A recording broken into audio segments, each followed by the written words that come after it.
आज जो हमने चीज़ पढ़नी है उसका नाम है थर्मिस्टर।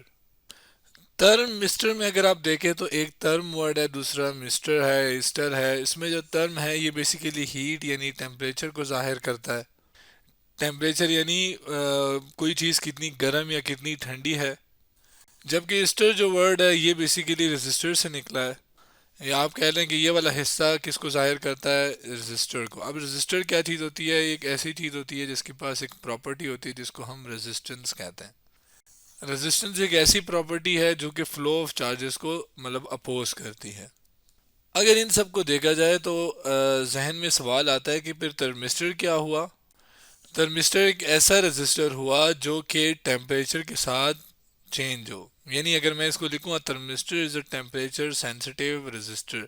यानी एक ऐसी थर्मिस्टर एक ऐसी चीज़ है जो कि रेजिस्टर को सेंस करके या टेम्परेचर को सेंस करके रेजिस्टर की वैल्यू को चेंज करता है या सेंस करता है।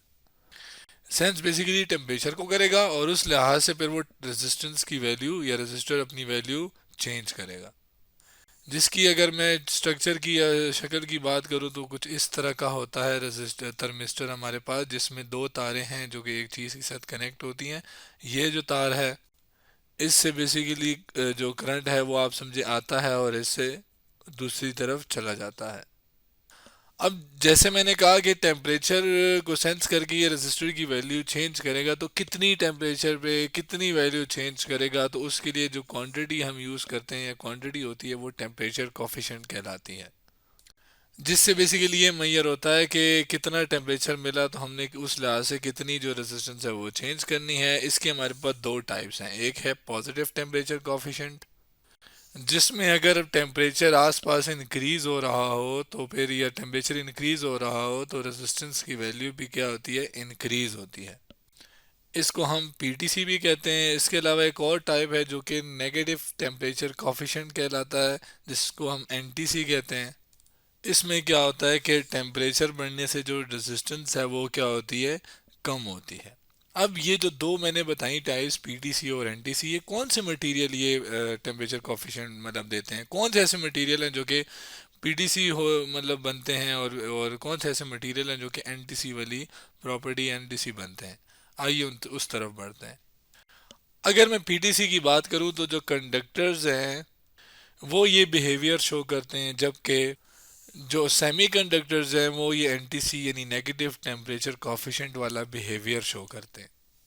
अब कंडक्टर्स वो मटेरियल होते हैं जो कि करंट के फ्लो को या चार्जेस के फ्लो को, बिजली को जाने दें यानी अलाउ करते हों। अब लेट्स से हमारे पास एक कंडक्टर है जो कि अलाउ करेगा फ्लो ऑफ करंट को, तभी तो हम इसको कंडक्टर कह रहे हैं। चले मैं यहाँ लिख देता हूँ। और करंट वैसे हम कहते हैं फ्लो ऑफ चार्जेस को, यानी चार्ज जब फ्लो करते हैं। अब ये जो कंडक्टर है इसके पास हमारे मतलब इसके पास क्या होता है कि बहुत सारे फ्री इलेक्ट्रॉन्स होते हैं। फ्री इलेक्ट्रॉन से मतलब कि इसके अंदर फ्री इलेक्ट्रॉन्स होंगे जो किसी एटम वगैरह के साथ बाउंड नहीं होते, बस फ्रीली मूव कर रहे होते हैं किसी भी मतलब जैसा भी कंडक्टर है इसके अंदर फ्रीली मूव कर रहे होंगे। अब जब इनको अगर कोई एक्सटर्नल ज़ाहिर है हीट मिलेगी या अगर कुछ भी हो जाए, लेट्स से मैं कहता हूँ इसको हीट मिलना स्टार्ट होगी, है ना। अब ये जो हीट मिलेगी उससे क्या होगा, ये हीट इन फ्री इलेक्ट्रॉन्स को भी मिलेगी। अब वैसे तो क्या है कि लेट से मैंने अगर यहाँ पे इसके साथ तार कनेक्ट कर दिया, बिलफर्ज मैं कह रहा हूँ यहाँ से मैंने तार इसके साथ कनेक्ट कर दी यहाँ से, तो वैसे तो ये चार्जेस को फ्लो करेगा ना, करंट को फ्लो करेगा, चार्जेस यहाँ से वहाँ मूव होंगे। लेकिन जब आग लगेगी तो इन ये जो फ्री इलेक्ट्रॉन्स हैं इनके पास बहुत ज़्यादा काइनेटिक एनर्जी आ जाएगी। अब जाहिर है ये एनर्जी दे रहा हूँ तो काइनेटिक एनर्जी देने की वजह से अब चार्जेस का फ्लो क्या है कि लेट से इन्होंने यहाँ से ना, यहाँ से मूव करना है यहाँ तक, तो करंट फ्लो होगा। लेकिन क्या होता है कि लेट से ये चार्ज है या चलें कोई भी चार्ज लेने, उसको इतनी हीट मिल रही है कि उसने यहाँ से वहाँ तक जाना है, यहाँ से वहाँ तक जाना है।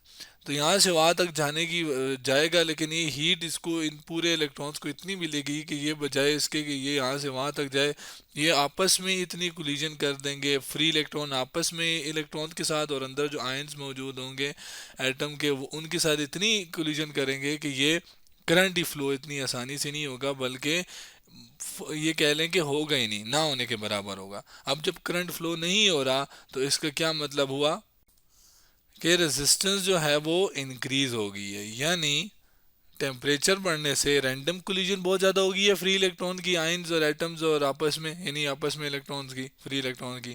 तो करंट ज़्यादा फ्लो नहीं हो रहा, करंट ना फ्लो होना है यानी करंट को पोस्ट करना यानी ना कम होना, तो इसका मतलब यही होता है कि रेजिस्टेंस बढ़ गई है।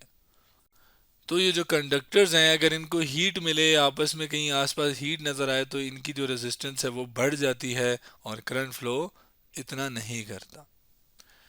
इसके बरक्स जो सेमीकंडक्टर्स होते हैं जैसे कि सिलिकॉन, इनके पास भी चार्जेस या इलेक्ट्रॉन्स तो होते हैं, लेकिन ये जो इलेक्ट्रॉन्स होते हैं ये बाउंड होते हैं। बाउंड का मतलब क्या है कि ये बंधे हुए होते हैं।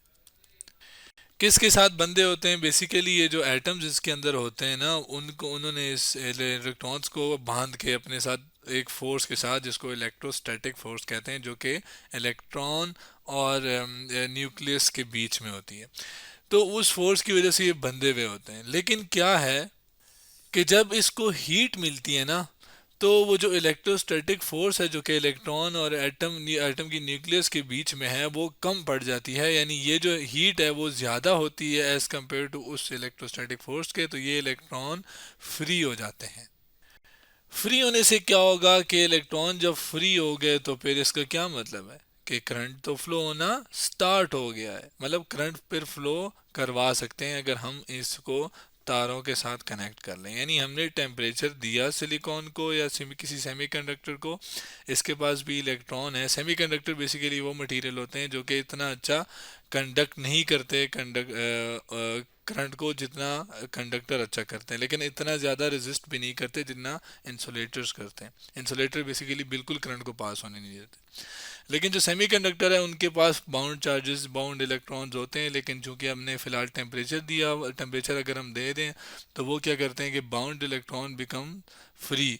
किसकी कैद से आज़ाद होते हैं? न्यूक्लियस की कैद से आज़ाद होते हैं, जिसमें इलेक्ट्रोस्टैटिक फोर्स, जैसे मैंने बताया था कि वो होती है, और ये टेम्परेचर मिलने से वो फोर्स कम पड़ जाती है, ये ज़्यादा होती है, तो वो फ्री इलेक्ट्रॉन जो हैं वो ज़्यादा हो जाते हैं, सॉरी फ्री होने शुरू हो जाते हैं, जिसकी वजह से करंट फ्लो करता है। करंट फ्लो करेगा ज़्यादा या फ्लो करेगा तो इसका क्या मतलब हुआ कि रेजिस्टेंस जो है वो अब डिक्रीज होना स्टार्ट हो गई है। तो ये सारा बिहेवियर किसका था?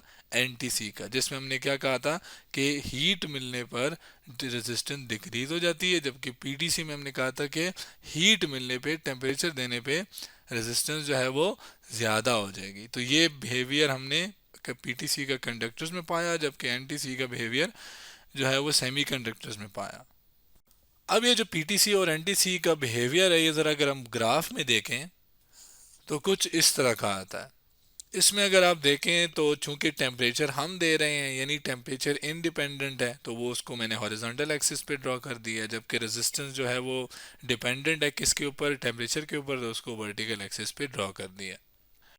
एनटीसी का ग्राफ कुछ यूं आता है, पीडीसी का ग्राफ कुछ यूं आता है। ऐसा क्यों आता है? अगर हम इसको देखें तो जैसे हमने कहा ना कि टेम्परेचर देने से जो एनटीसी है उसकी रेजिस्टेंस कम होती है। तो अगर आप देखें तो टेम्परेचर यहाँ पे कितना है, लेट से मैं कहता हूँ यहाँ पे अगर आप देखें, लेट से इसकी वैल्यू है 1, इसको मैं यहाँ से नीचे तक ड्रॉ करता हूँ, लेट से टेम्परेचर की वैल्यू है 1, ठीक हो गया। अब बढ़ते जाते लेट से 2 हो गई, 3 हो गई, 4 हो गई वगैरह। अगर आप देखें तो 2 पे क्या हो रहा है, जो रेजिस्टेंस की पहले 1 पे जो वैल्यू थी वो लेट से थी 10, एग्जांपल ले रहे हैं। अब 2 पे क्या हो रहा है कि वो रेजिस्टेंस की जो वैल्यू है वो 10 से कम हो रही है, 10 से कम हो रही है, लेट से आ गई है 7। फिर 2 पे अगर हम देखें तो 2 पे यहाँ पे अगर मैं देखूँ तो ये 7 से भी कम, लेट से 5 तक आ गई है, ये वाली वाली वैल्यू फिर किसकी? रेजिस्टेंस की। तो क्या हो रहा है कि जूं जूं टेम्परेचर बढ़ रहा है रेजिस्टेंस की वैल्यू क्या हो रही है? कम होती जा रही है। इसके बरक्स अगर मैं पीटीसी को देखूं, जिसमें मैंने कहा था कि टेम्परेचर बढ़ने से रेजिस्टेंस की वैल्यू भी बढ़ेगी, तो अगर आप देखें तो लेट से यहाँ पे चले टेम्परेचर 1 ही ले लेते हैं। अब 1 पे जाहिर है कोई ना कोई रेजिस्टेंस की वैल्यू है, लेट से 4 है, ठीक है। तो अब 2 पे ये देखें, ये वैल्यू जो है वो 5 हो गई है। 3 पे यहाँ पे 5 और 7 भी, यानी 6 के 5 और 7 के बीच में यानी 6 हो गई होगी। 4 पे क्या हो गया हमारे पास? वैल्यू 7 हो गई है। और इस तरह जाहिर है अगर मैं आगे बढ़ाऊंगा 5 पे देखूंगा तो 5 पे वैल्यू और बढ़ जाएगी, 8 तक चली जाएगी। यानी क्या हो रहा है कि पीटीसी की वैल्यू टेम्परेचर बढ़ाने से रेजिस्टेंस की वैल्यू बढ़ रही है। तो ये था हमारे पास पीटीसी और एनटीसी का ग्राफ। अब जहन में आता है कि ये थर्मिस्टर यूज कहाँ होता है। पीटीसी की अगर बात की जाए तो वो बेसिकली हमारे जो घरों में इस्त्री होती है, जिसको इलेक्ट्रिक आयरन कहते हैं, वहाँ पे यूज़ होती है। ये थर्मिस्टर वहाँ पे यूज़ होता है। कैसे भला, जब हमारी इस्त्री गर्म हो जाती है यानी उसको टेम्परेचर उसका बढ़ जाता है, तो टेम्परेचर बढ़ने से पीटीसी क्या करता है कि अपनी रेजिस्टेंस की वैल्यू बढ़ा देता है। जब रेजिस्टेंस की वैल्यू बढ़ेगी तो फिर करंट क्या होगा, फ्लो ही नहीं करेगा। तो फिर क्या होता है कि हमें जो जितना टेम्परेचर चाहिए होता है, वो जब इस्त्री को मतलब उतनी इस्त्री गर्म हो जाती है, तो फिर इस्त्री जो है उसके अंदर एक थर्मिस्टर लगा होता है जो कि रेजिस्टेंस को बढ़ाता है, जिससे फिर जो करंट है वो फ्लो नहीं होता। और यहाँ पे जो हमारी एक येलो का ऑरेंज टाइप की एक बल्ब होता है या लाइट होती है, वो बंद हो जाती है। क्यों? क्योंकि करंट फ्लो ही नहीं कर रहा ना। अब क्यों नहीं कर रहा? क्योंकि हमें अपना टेम्परेचर जो है वो मिल गया, यानी टेम्परेचर बढ़ गया।